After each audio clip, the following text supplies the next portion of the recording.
We have a crisis in the world, tremendous crisis, and also crisis in our consciousness, in us.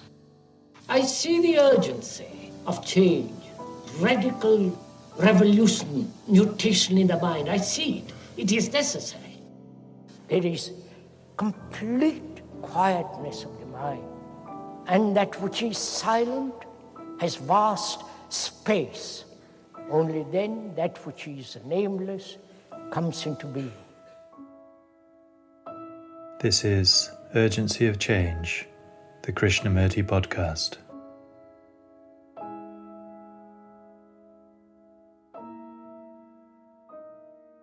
Hello and welcome to episode 59 of Urgency of Change. Each weekly episode in this season of the Krishnamurti podcast is based on a major theme of his talks, such as freedom, self-knowledge, authority, beauty, and meditation. Extracts from our extensive archives have been carefully selected to represent Krishnamurti's different approaches to each of these universal and timelessly relevant subjects. This week's theme is action. Upcoming themes are observation, emotion, and education. This is a podcast from Krishnamurti Foundation Trust. For more information about our activities and programs, such as our volunteer program at Brockwood Park in the UK, we are online at kfoundation.org. You can also find our daily quotes and videos on Instagram and Facebook at Krishnamurti Foundation Trust. This week's podcast has 4 sections. The first extract is from Krishnamurti's third talk in Ojai, 1984, titled, What is Action? What is action? Everyday action, going to the office, going to the factory, talking to your wife or husband, rowing, walking, jumping, chasing ideas or chasing gurus, which is the same thing. You're acting. Life is action. As a relationship is action. So what is action? Our action is based on reward and punishment, to put it very, very simply. Right? I'll act rightly if I can get something out of it.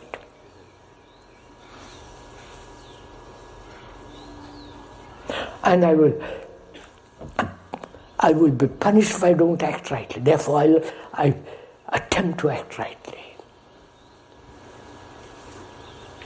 So our action is based on reward and punishment. Our action is based on some futuristic concept, on an ideal,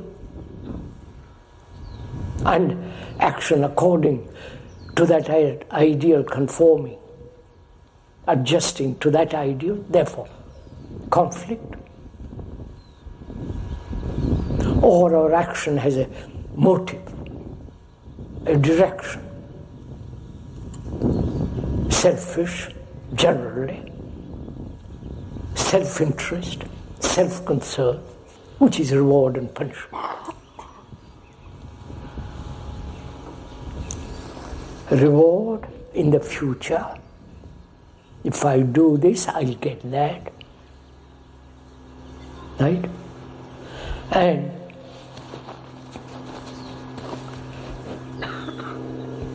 if I don't do it, I might lose. Therefore, the fear of losing. So our action is always in this area of gain and reward, punishment and fear. Right? Reward is always in the future.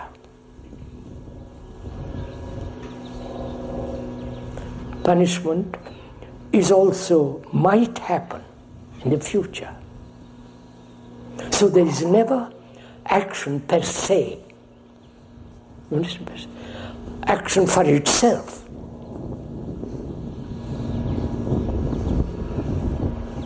Like a good carpenter who make a marvelous cabinet.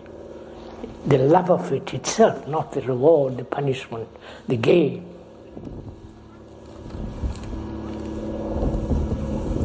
So, action in relation to time breeds conflict. Right? Is this clear? And is there action which is for itself?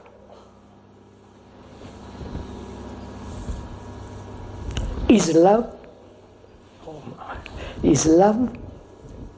the action in itself?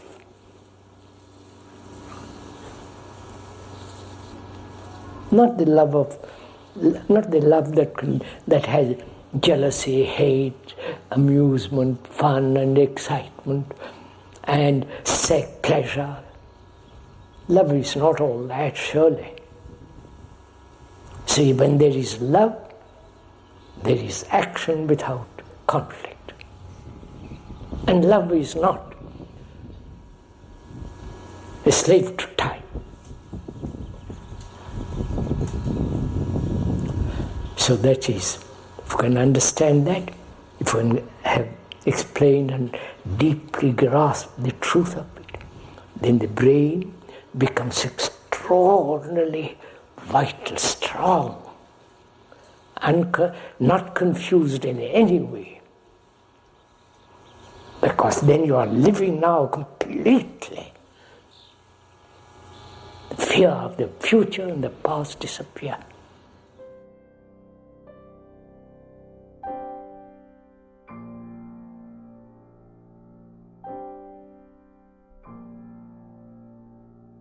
The second extract is from the first talk in Amsterdam, 1981, titled The Cycle of Thought and Action.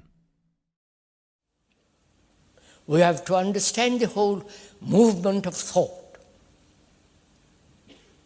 Because we live by thought.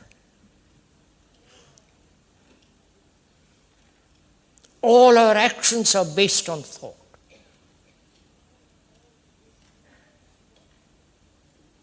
All the great buildings of the world are put together by thought. All the cathedrals, churches, temples and mosques are put there by thought, constructed by thought. And what is inside all these religious buildings? The inside, the figures, the symbols, the images are all the inventions of thought. There is no refuting that. So thought has created not only the most marvelous architectural buildings and the contents of those buildings, but also it has created the instruments of war, the bomb, various forms of that bomb. Thought has also put together the surgery, those marvelous instruments, so delicate in surgery. And also, thought has made the carpenter. He must study the wood, the instruments, and so on. So thought has done all this. The content of a church and the surgeon, the expert engineer who builds a beautiful bridge, are all the result of thought. There is no refuting that, however much one may argue. So one has to examine what is thought. Why human beings live on thought why thought has brought about such chaos in the world. War, lack of relationship with each other, the great capacity of thought with its extraordinary energy.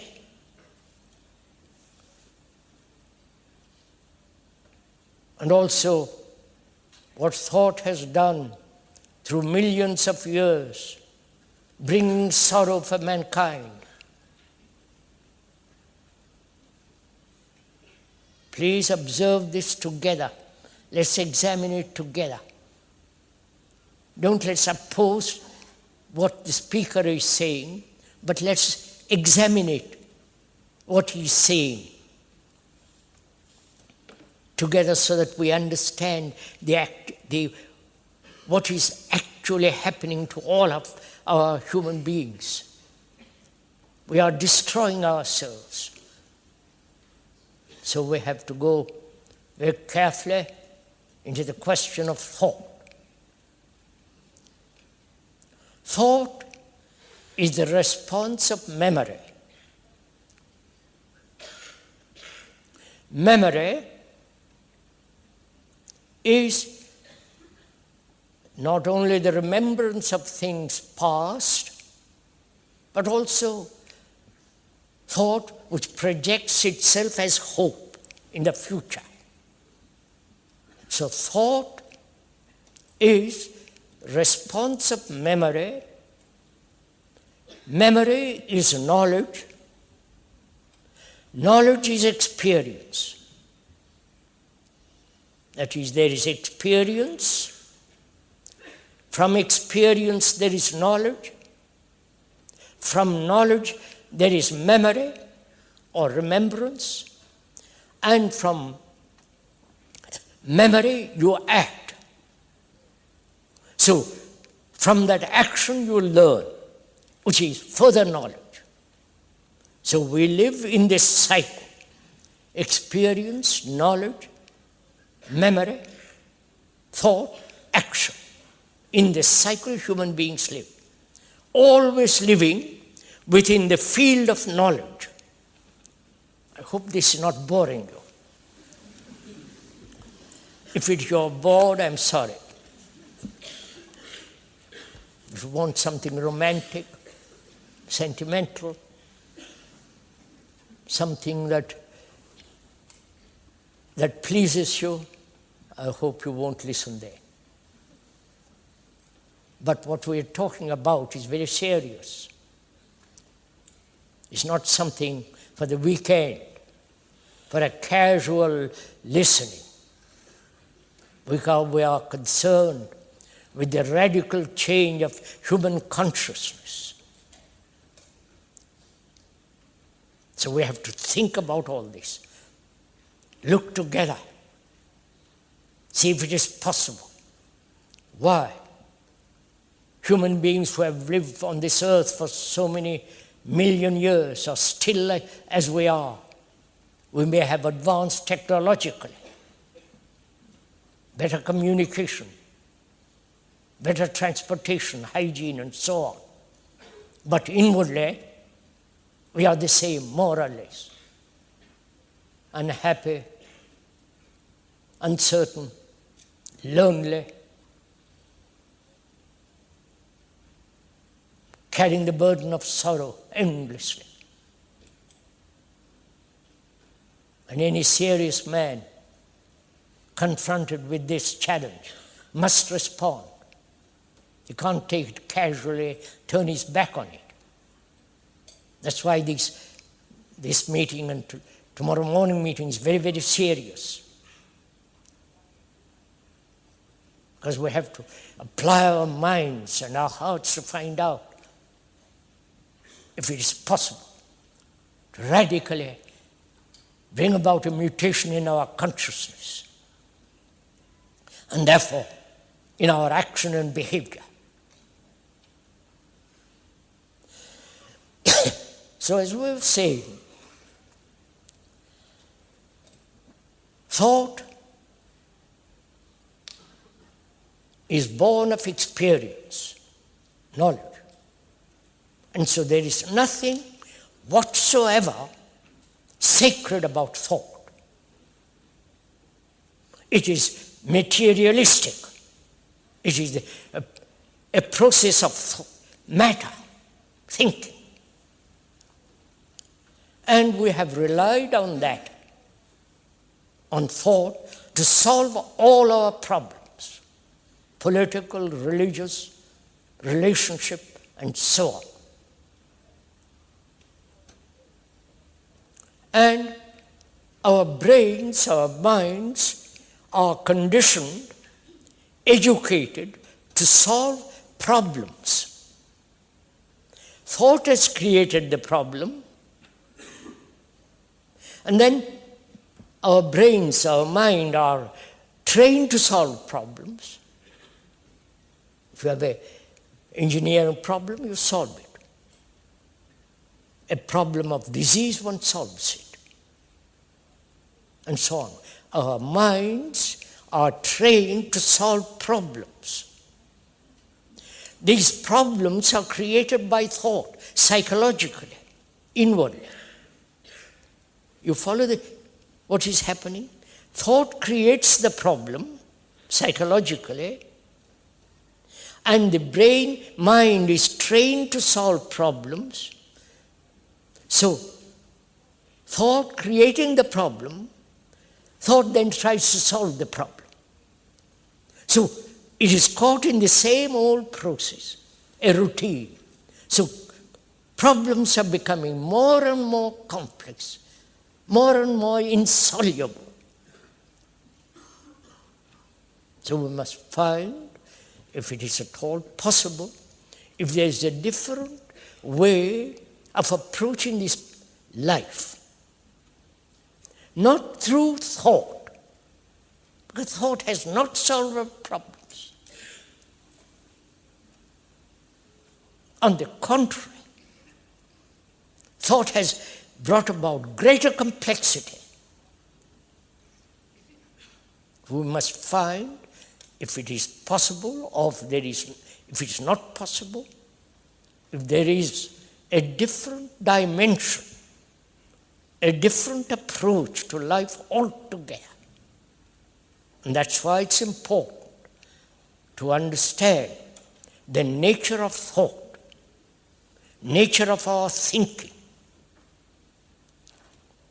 Our thinking is based on remembrance, remembrance of things past,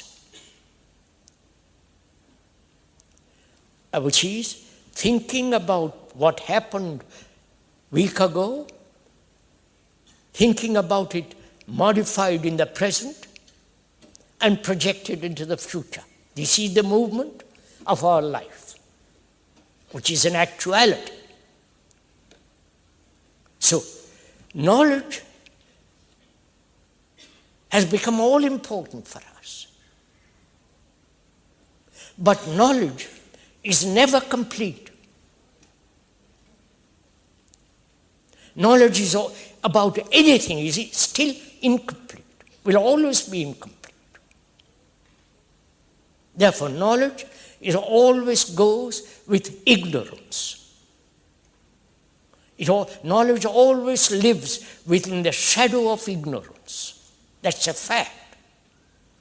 It's not the speaker's invention or conclusion, but that's so.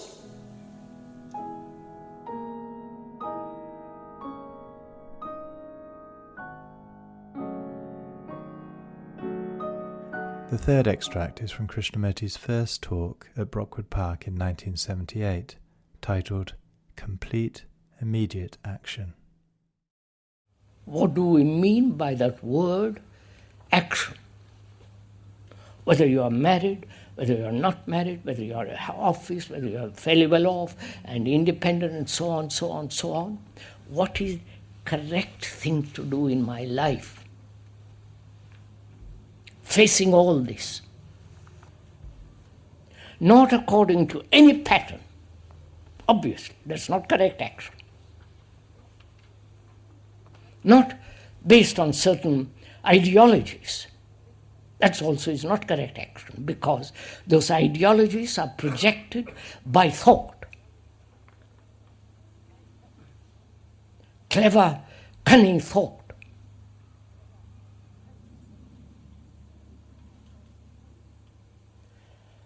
And action based according to certain authority, whether religious, political, or your own particular authority based on your own experience and knowledge, that's neither correct action. Please understand all this. Because if you base your action on your own experience, then your experience is very limited.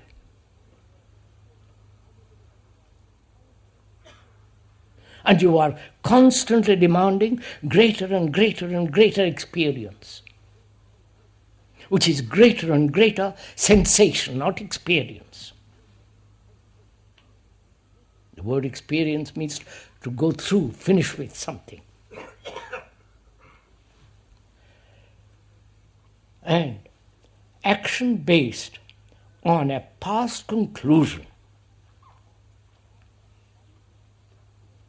however right, however worthy, but is still from the past, and therefore still limited in terms of time.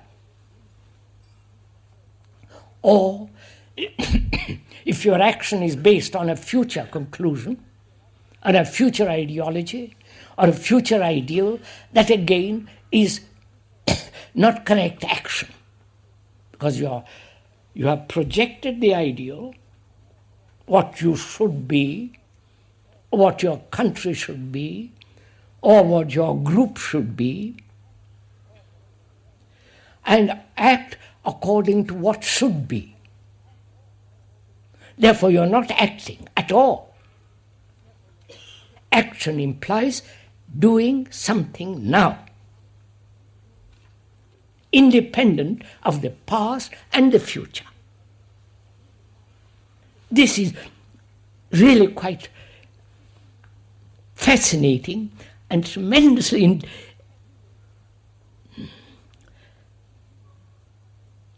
interesting, if I may use these words, which are not correct words, but doesn't matter for the moment, to find out for oneself, is there an action totally devoid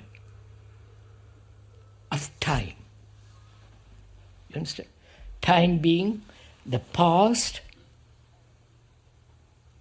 with all my memories, knowledge, experience stored up in the brain as memory, and acting according to that memory, which is the past acting in the present, or the past which has had so many experiences, so many failures, so many anxieties, fears, sorrow, projects something in the future as ideological, what should be, how happy it would be, and act according to that, which again is non-action. Right? At least let's meet together intellectually even.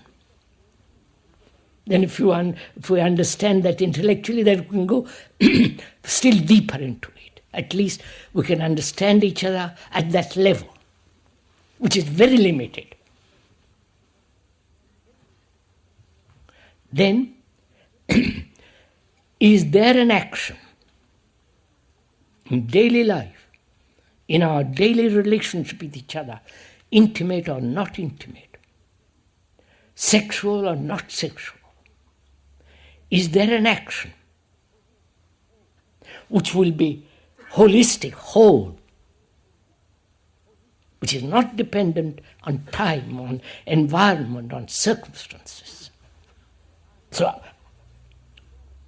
we are challenging, is there such an action?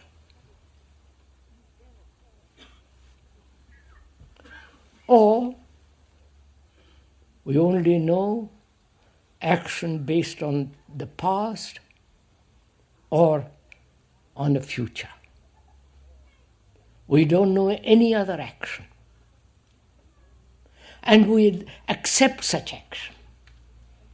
It's much more convenient, more comfortable, easy to accept such action. So we are challenging each other to find out if it is possible to live a life of correct action which is not dependent on environment, on circumstances, on the past or on the future. You understand, this is the most difficult thing to find out.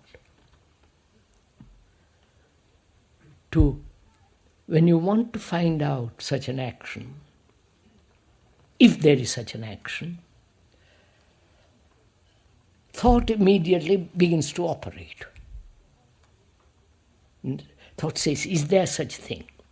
I must inquire. So thought is the past, isn't it?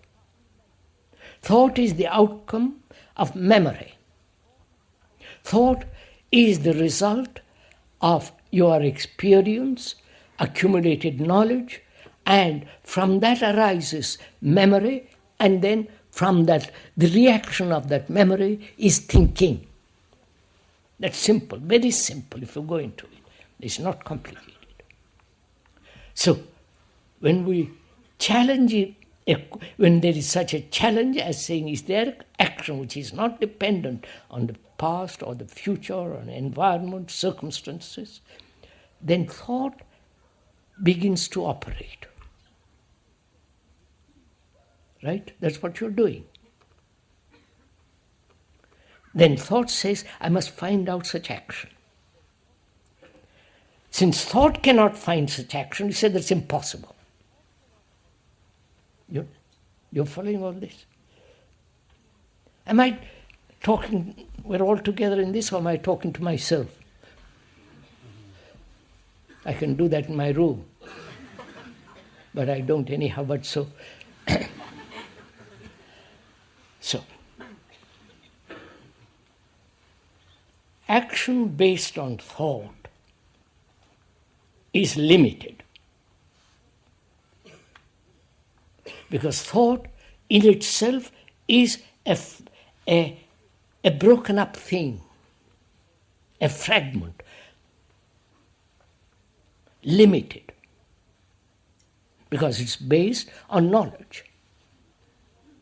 And knowledge, however much you may accumulate, however much you may accumulate facts, expanding knowledge over and over, expanding constantly, is still limited.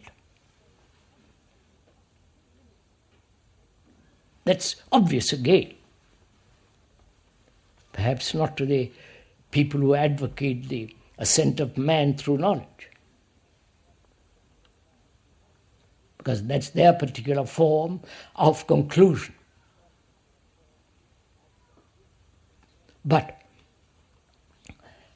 when one sees actually in daily life how knowledge is so extraordinarily limited, you may have technological knowledge, and you must have, and that can to that knowledge more can be added.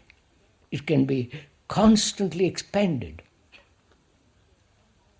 But is there the accumulation of psychological knowledge from which action takes place? You understand? Are we? All right.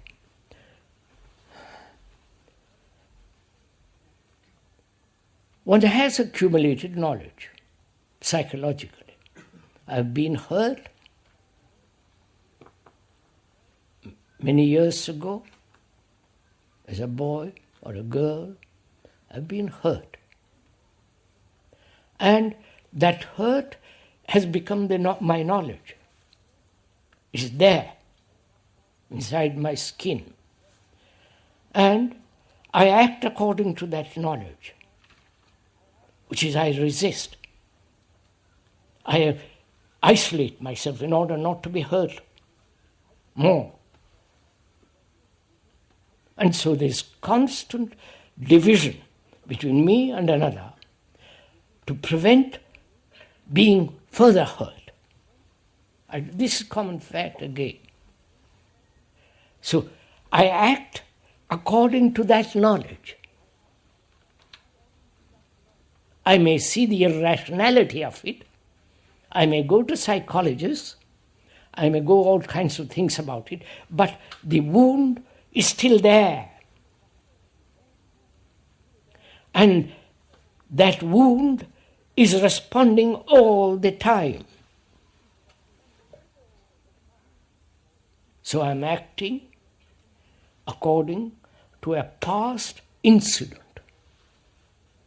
Whether that past incident is pleasurable or painful is irrelevant. But it is the past event, which is my knowledge. I've had a lovely afternoon, that becomes my knowledge. I'm going to have a marvelous day tomorrow. And again, you follow, this whole process is based on the accumulative process of experience, desire, and pleasure. So, is there an action which is totally independent of all this? You understand my question? To inquire into that, the operation of thought must be understood. Because you can't stop thinking. If you force, as many people do through meditation, which is not meditation, try to control thought, shape thought, then they have divided themselves into the thinker who is superior and thought inferior. And so the superior tries to control the inferior. You know this. So is there a way of an action which is totally divorced from all this? We are challenging you, I am challenging you, and you are challenging me. Together, we are in a state of being challenged.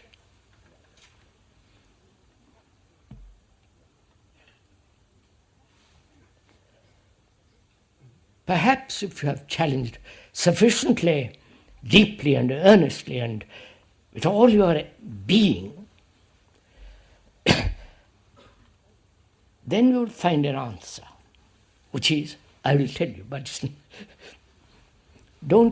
we are discussing this together, we are sharing this together, therefore it's not, I am not telling you and you are not accepting it. Because then it becomes futile. Then we might just well go to some guru. But whereas if you can discover this for yourself, then you are free. Then you understand you are something. You have understood action in all its full meaning and its depth and beauty of action. We say, the speaker says, there is such an action, devoid completely from the past or the future, from environment, from circumstances.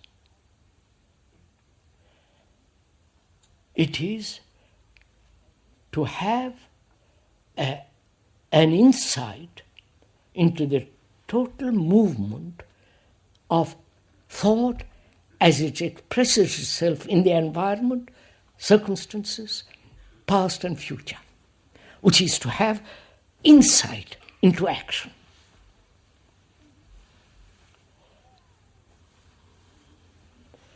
That is, insight is not the response of memory. Right? Hasn't it ever happened to you? Suddenly say, I've understood it. Without words, without gestures, without circumstances, without past, you suddenly feel, but Joe, I've got it.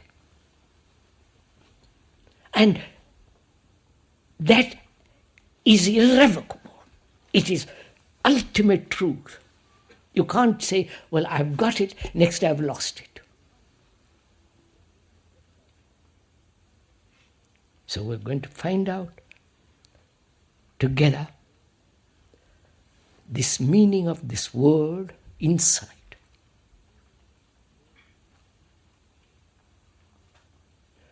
To have an insight into something is not personal,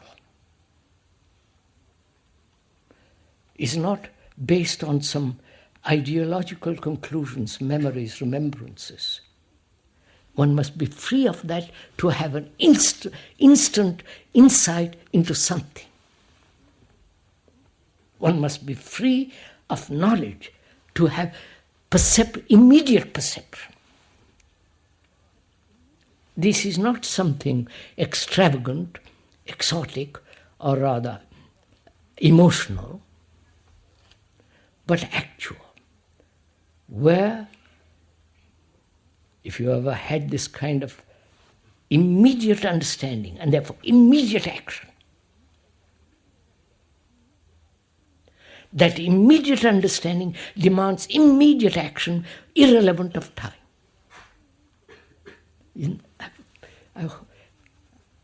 Hasn't it happened? So it happens, obviously. But then thought says, I've had that insight. I've had that strange, deep perception, and therefore from that, immediate action. But I wish it would continue all the time. You understand? I want that insight, that immediate perception, immediate understanding to continue. When you say it must continue, you have already begun the whole movement of thought. I wonder if you see this. Insight, the quick perception of something is instantaneous and finished there. You can't carry it over. Whereas thought demands that you should be carried over. Therefore, prevents the next insight. I wonder if you get all this. Hello, sir.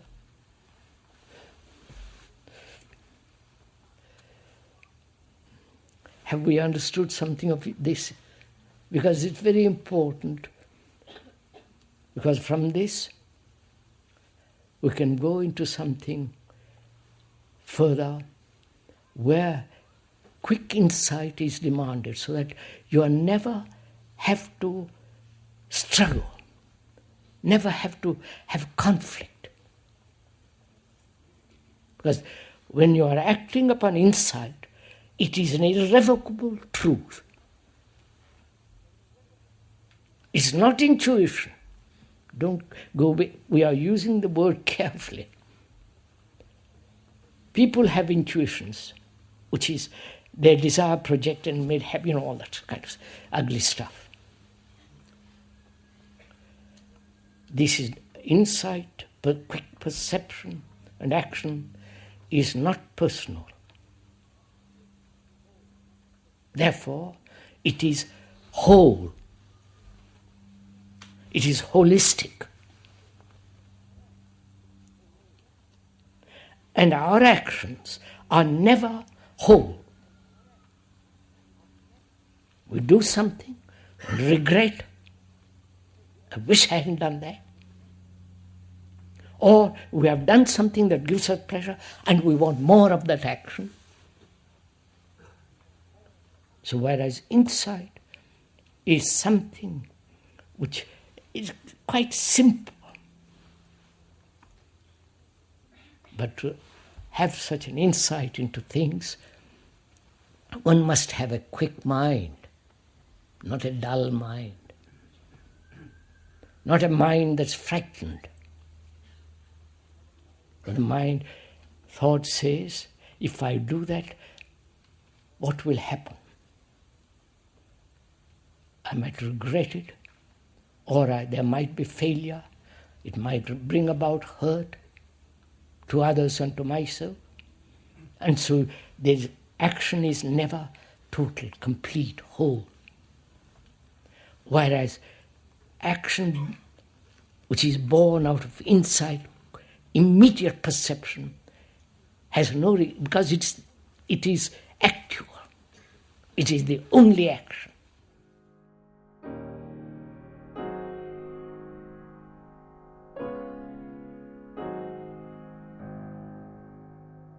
The final extract this week is from the fourth talk in Saanen, 1973, titled Intelligent Action. I have never realized I'm totally confused. I pretended to myself I'm not confused. But when I'm forced to the wall by logic, reason, action, I say yes, I admit honestly, I am really deeply, completely confused. But I have to live in this world. Therefore, being confused, I do all kinds of things. And this action produces more conflicts, more confusion. That activity is what we call living. That's what we call positive action, born out of confusion. I see that the mind sees that very clearly. That's the truth of it. That's the wisdom of it. And thought, moving away from this confusion, is an escape, is an action of positive action, right? So inaction, not action, when there is total confusion, is complete action. I wonder if you get it. You understand?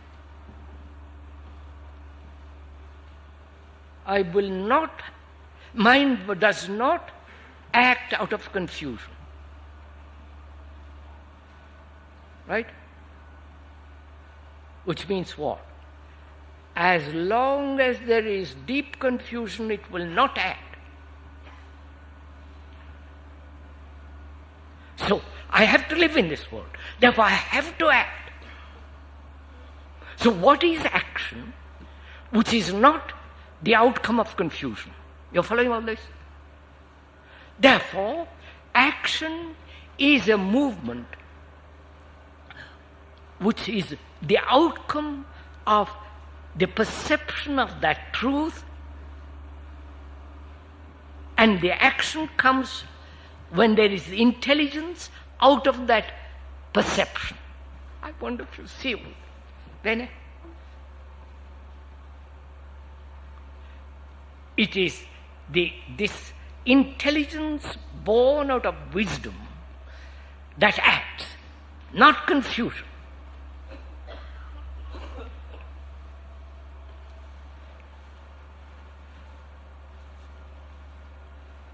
So, one has to live in this world. I have passed through areas of confusion, areas of non-confusion. Mind has realized the full meaning of all that. And the mind also realizes the state of complete confusion and sees the truth of that. So, perception has revealed the truth, and out of that perception, wisdom comes. Right now, obviously. And intelligence is the action of that wisdom in daily life.